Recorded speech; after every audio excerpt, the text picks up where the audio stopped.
예, 하나님의 말씀 에스라서 9장 1절과 2절. 하나님의 말씀 에스라서 9장 1절과 2절입니다. 제가 봉독을 해드리겠습니다.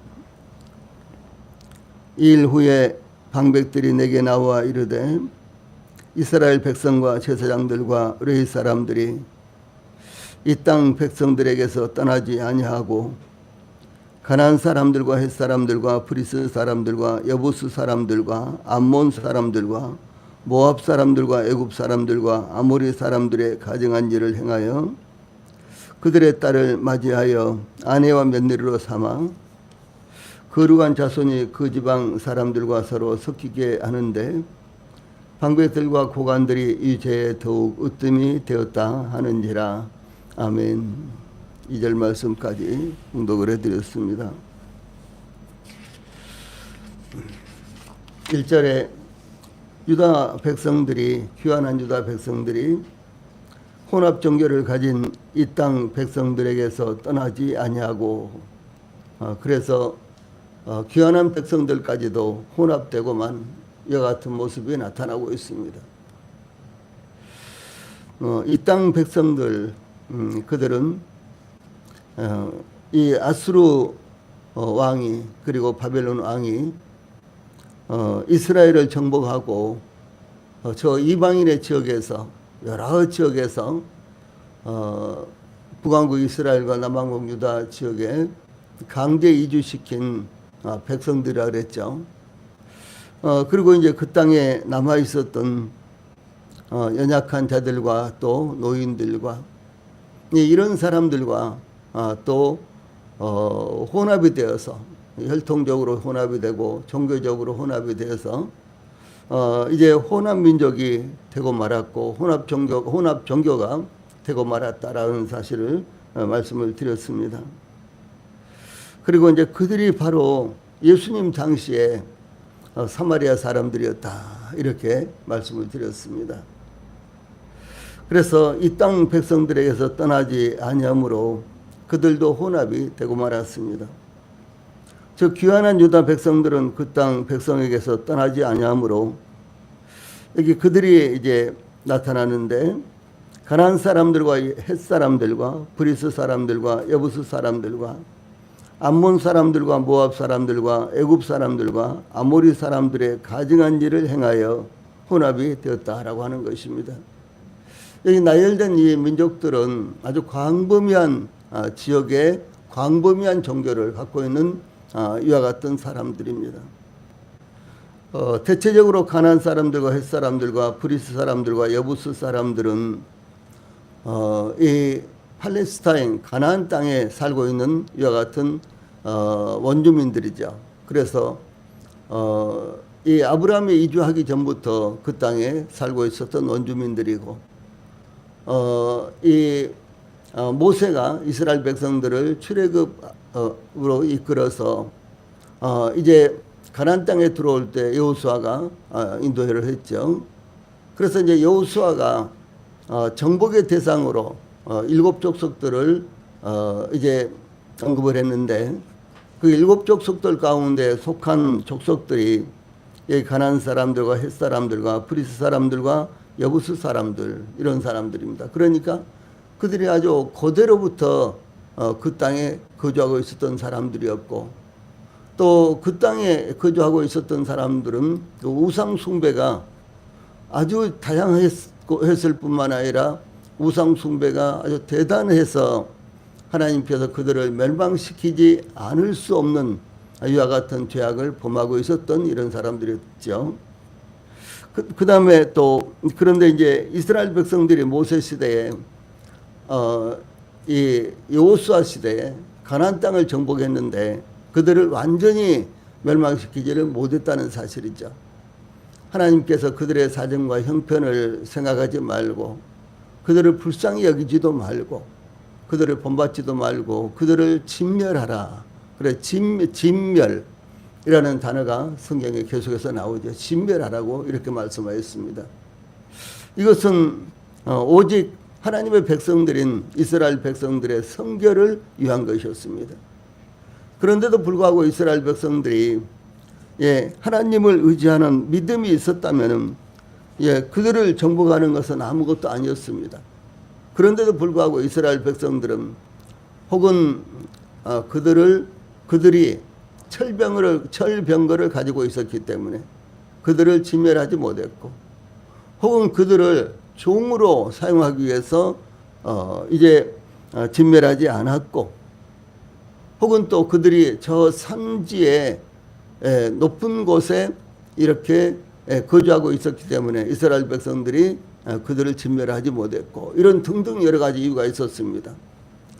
그런데 결국은 그들이 그들과 이스라엘 백성들이 혼합이 되어서 특별히 북왕국은 혼합 종교를 갖게 되었고 또 혼합 민족을 형성하게 된 거죠. 근데 이것이 솔로몬 이후에 이 여로보암이라는 이 같은 왕이 이 초대 왕이었는데, 그때부터 북왕국은 이 혼합 종교, 혼합 혈통을 가지게 되었습니다. 그런데 이 귀환했을 때는 그들 중에서 소수가 남아 있었고, 이방에서 강제 이주된 이와 같은 민족들이 그곳에 살고 있었는데, 그 강제 이주된 이와 같은 민족들과 그곳에 남아있는 소수의 이스라엘 민족들이 혈통적으로 혼합이 됐고 또 종교적으로도 혼합이 되었다는 것이죠. 그 다음에 나온 민족들이 암몬 사람들과 모압 사람들과, 이들은 요단강 동쪽에 있는 이와 같은 사람들입니다. 그래서 사해 동쪽에 모압, 그 다음에 요단강 동쪽에 암몬, 이런 민족들이 있었는데, 그들도 이 가나안 땅으로 강제 이주가 되어서 이스라엘 멸망 이후에 그들이 거주하고 있었던 것으로 나타나고 있는 것입니다. 그 다음에 또 모압 애굽 사람들과 그랬죠. 이 애굽 사람들은 당연히 이스라엘 백성들이 430년 동안이나 애굽에 가서 종노릇을 했죠. 그 애굽 사람들까지도 가나안 땅으로 이주가 되어서 살고 있었죠. 애굽 사람들도 아주 다양한 이와 같은 그 범신론을 섬기고 있었는데, 그 중에서 애굽 사람들이 가장 주신으로 생각했던 신은 송아지가 그들의 신이었습니다. 애굽은 대부분 다 이 농경지로 이루어진 이와 같은 나라였습니다. 그래서 이 농사가 그들의 주업이었습니다. 그런데 이 농사를 지을 때 우리나라에도 과거에 그랬습니다만은 소가 아주 중요한 역할을 했죠. 그래서 그 소를 그들은 생명과 같이 여기고 그 소의 우상을 만들어서 그것을 소위 농경신으로 섬기고 있었던 사람들이 소위 애굽 사람들이었습니다. 그 다음에 마지막에 아모리 사람들의 가증한 일을 행하여 그랬죠. 이 아모리 사람들은 아주 분포가 넓게 퍼져 있었습니다. 그래서 아브라함 이전부터 아모리 사람들이 가나안 땅에 살고 있었는데, 이들의 분포는 가나안 땅, 그러니까 요단강 서쪽뿐만 아니라 요단강 동쪽까지 아주 광범위하게 흩어져 살고 있었기 때문에 이 가나안 사람들을 한마디로 아모리 사람 이렇게 부르기도 해요. 그 정도로 아주 광범위하게 퍼져 있었고, 이들도 혼합 종교를 가지고 있었습니다. 그런데 이와 같은 여러 민족들과 혈통적으로도 혼합이 되고 종교적으로도 혼합이 되었다는 것입니다. 하나님의 백성들은 하나님에게 분리된 백성들입니다. 그래서 이 성도라고 이렇게 부르죠. 그래서 이 성도라는 말은 글자 그대로 영어로도 그렇고 원어로도 그렇고 우리말로도 그렇고 거룩한 무리로서 이 분리된 무리라는 것입니다. 세상 사람들과 분리되고 이방인들과 분리되고 그런 말입니다. 그래서 무엇으로 분리되느냐 하면은 세상으로부터 분리됨으로 세상의 죄악과 세상의 소망과 세상의 욕망과 세상의 쾌락으로부터 분리된 무리다라고 하는 것이 바로 성도입니다. 그러므로 우리가 성도라는 말을 듣는다면 그것은 거룩한 무리로서 세상과 분리가 되어 있다라는 사실을 항상 기억을 해야 되는 것입니다. 그런데 귀환한 유다 백성들은 오히려 그 땅 백성들과 혼합이 되고 말았다라고 하는 사실입니다. 귀환한 유다 백성들이 가나안 사람들을 비롯하여 무려 9개 종족의 사람들과 혼합이 된 것입니다. 그러므로 유다 백성들은 어떤 이방 민족이든지 전혀 가리지 않고 무차별적으로 혼합되었던 것입니다. 에스라는 이 사실을 이방 민족들의 가증한 일을 행하여라고 이렇게 증가하고 있습니다. 가증한 일은 우상 숭배와 같이 하나님의 진노를 살 만한 범죄 행위를 가리킬 때 사용되는 표현입니다. 그래서 신성모독이라는 말이 있죠. 가증하다 하는 것은 신성모독죄를 의미합니다. 이 하나님께서 신명기 7장 26절에 너는 가증한 것을 내 집에 들이지 말라. 너도 그것과 같이 진멸당할까 하노라. 너는 그것을 멀리하며 심히 미워하라. 그것은 진멸당할 것이니라. 이렇게 말씀하셨습니다. 무엇입니까? 우상이죠. 예, 우상입니다. 그리고 또 뿐만 아니라 우상을 숭배하는 이방인들을 여기에 포함하고 있는 것입니다. 또 열왕기상 21장 26절에 보면 그가 여호와께서 이스라엘 자손 앞에서 쫓아내신 아모리 사람의 모든 행함같이 우상에게 복종하여 심히 가증하게 행하였더라 라고 이렇게 증가하고 있습니다. 우상에게 복종하여. 우상은 생명이 없는데 복종할 수 있겠습니까? 그것은 우상을 숭배하는 것을 가리켜서 그렇게 말하는 것입니다. 우리나라도 그 어느 때보다도 지금 우상 숭배가 아주 극심한 이와 같은 시대가 되었습니다. 예, 인간은 지식적으로 또 지혜로 훨씬 더 발전하고 있지 않습니까? 그런데도 불구하고 우리나라 같은 경우는 예, 세계적으로 이와 같이 발전된 나라인데도 불구하고 우상 숭배가 극심하다라고 하는 사실입니다. 그래서 그 어느 때보다도 무속주의자들, 그 다음에 우상 숭배자들, 또 무당들, 점쟁이들이 전국적으로 그야말로 판을 치고 있습니다. 엄청나게 많습니다. 그리고 심지어 어느 측에 가면은 24시간 동안 구설하는데 구설 연속적으로 하는 이와 같은 지역도 있는 것입니다. 그래서 특정한 사람들이 잘 되도록 하기 위해서 구설하고 또 특정한 사람들을 잘 못 되도록 하기 위해서 구설하고 그런 거예요. 그래 누구누구를 척살하라. 척살이라는 단어를 쓰더라고요. 제가 실제로 유튜브에서라든가 인터넷에서 봤어요. 그런데 그렇게 계속해서 24시간 하는 거예요. 그래서 사람들이 계속해서 돌아가면서 24시간 풀 가동을 해서 그렇게 구설하는 그런 지역도 심지어 있습니다. 그런데 이 우상 숭배는 그야말로 그 멸망을 하지 않을 수 없는 하나님께서 보실 때 가장 참남하고 가증한 죄다라고 하는 사실입니다. 이 아합과 이세벨이 이방인의 우상 숭배를 받아들인 것을 가증한 일이라고 이렇게 말씀하신 것입니다.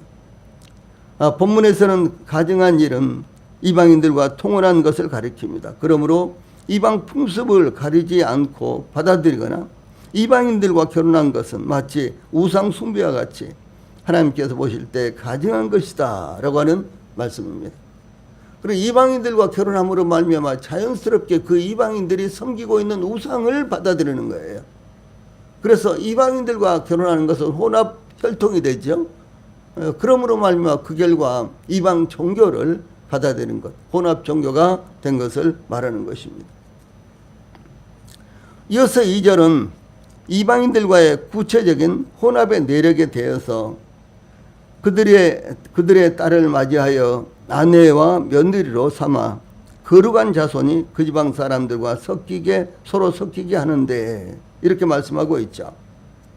그들의 딸을 맞이하여 아내와 며느리로 삼아는 문자적으로 받아들여서 이스라엘 사람들이 이방 여자들만 아내와 며느리로 삼기 위해 데려온 것으로만 볼 수 있지만은 그러나 실상은 그렇지 않다는 거죠. 이 말씀 가운데는 그들은 자신들의 딸들을 이방인 남자들에게 시집 보내기도 했다라고 하는 사실입니다. 그래서 12절에 보면은 그런즉 너희 여자들을 그들의 아들들에게 주지 말고 그들의 딸들을 너희 아들들을 위하여 데려오지 말며라고 증가하고 있는 대로 딸들을 데려오기도 하고 딸들을 주기도 했다라고 하는 것입니다. 그러니까 이방인들의 딸들을 데려오기도 하고 자기들의 딸들을 이방인들에게 주기도 했다라고 하는 것입니다.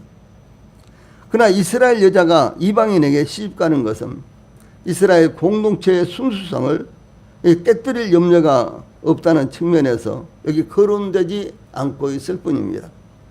율법에서는 출애굽기 34장 16절에 또 내가 그들의 딸들을 내 아들들의 아내로 삼음으로 그들의 딸들이 그들의 신들을 음란하게 섬기며 내 아들에게 그들의 신들을 음란하게 섬기게 할까 함이니라 그랬습니다.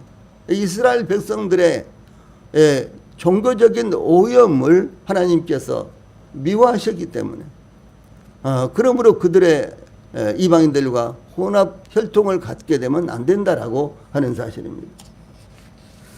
또한 신명기 7장 3절로 4절에 보면 또 그들과 그러니까 가나안 원주민들과 혼인하지도 말지니 내 딸을 그들의 아들에게 주지 말 것이요 그들의 딸도 내 며느리로 삼지 말 것은 그가 내 아들을 유혹하여 그가 여호와를 떠나고 다른 신들을 섬기게 하므로 여호와께서 너희에게 진노하사 갑자기 너희를 멸하실 것임이니라 라고 아주 엄격하게 금지하고 있는 것입니다. 만약에 이와 같이 혼합 혈통이 되거나 혼합 종교를 갖는다면 하나님께서 어느 날 갑작스럽게 멸망을 시킬 것이다 라고 이렇게 말씀하고 있습니다. 그러므로 2절에 거룩한 자손이 그 지방 사람들과 서로 섞이게 하는데 이 말씀은 이방인과 결혼함으로 인해 혼합되는 것을 의미합니다. 거룩한 자손은 문자적으로 거룩한 씨를 가리키는데 거룩한 씨는 단순히 인종적인 차별이나 또 편견을 배경으로 나누는 것을 의미하는 것이 아닙니다. 거룩한 씨라고 부르는 것은 하나님에 의해 선택되었는데 하나님께서 이스라엘을 향하여 너희가 내게 대하여 제사장 나라가 되며 거룩한 백성이 되리라. 출애굽기 19장 6절에 이렇게 말씀하셨고요. 또 하나님으로부터 받은 계시를 바탕으로 이방인들에 대한 빛의 사명을 부여받은 특수한 자손이기 때문에 거룩한 씨라고 이렇게 부르는 것입니다. 하나님께서 이사야서 42장 6절에 나 여호와가 의로 너를 불렀은즉 내가 내 손을 잡아 너를 보호하며 너를 세워 백성의 언약과 이방의 빛이 되게 하리니 라고 말씀하셨습니다. 즉 이스라엘은 이방의 빛으로 삼은 민족이다 라고 하는 것입니다. 이것이 바로 거룩한 씨 혹은 거룩한 자손과 같은 말입니다. 거룩한 자손이 그 지방 사람들과 서로 섞이게 하는데 라는 말씀은 하나님께서 특별하게 구별하신 자손이 하나님과 아무런 관련도 없이 행하는 이방 사람들과 서로 섞이게 되었다라고 하는 것입니다. 이것은 혼합되었다는 뜻으로 깊은 교제 관계를 갖게 되었다는 것을 의미합니다.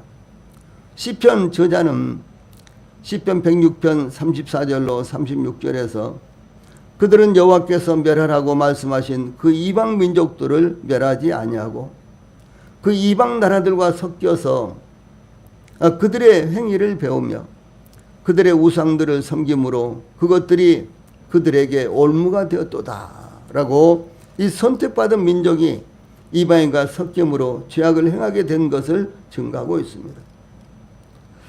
또한 사도 바울은 고린도후서 6장 14절로 16절에서 너희는 믿지 않은 자와 멍에를 함께 매지 말라. 의와 불법이 어찌 함께하며 빛과 어둠이 어찌 사귀며 그리스도와 벨리알이 어찌 조화되며 믿는 자와 믿지 않은 자가 어찌 상관하며 하나님의 성전과 우상이 어찌 일치가 되리요 라고 증거하고 있으며, 이어서 고린도후서 6장 17절에 그러므로 너희는 그들 중에서 나와서 따로 있고 부정한 것을 만지지 말라. 예, 이렇게 말씀하셨습니다. 이것이 우상에 대해서 하나님께서 저희들에게 교훈하신 말씀입니다. 당연히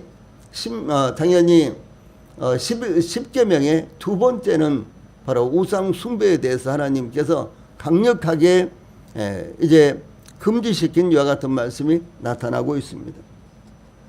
그러므로 하늘에 있다고 생각되는 것이나 땅에 있다고 땅에서 본 것이나 또 혹은 이제 땅 아래 물속에 있는 어떤 것이든지 만들지 말며 거기에 절하지 말라. 하나님께서 이렇게 말씀하셨습니다. 이제 마지막으로 이와 같은 우상 숭배가 중요한 것은 우리의 마음 가운데 있을 수 있다라고 하는 사실입니다. 이것은 하나님보다도 다른 어떤 것을 더 의지할 때 그것이 우상 숭배가 된다라고 하는 것입니다. 비록 우상의 형상을 만들어서 그 앞에서 경배하거나 절하거나 섬기거나 그렇게 하지 않는다고 할지라도 무엇인가를 하나님보다도 더 마음 가운데 중요하게 여기고 우리 마음 가운데 가장 중요한 걸로 제일로 여긴다면 그것이 바로 우상 숭배가 된다라고 하는 사실입니다.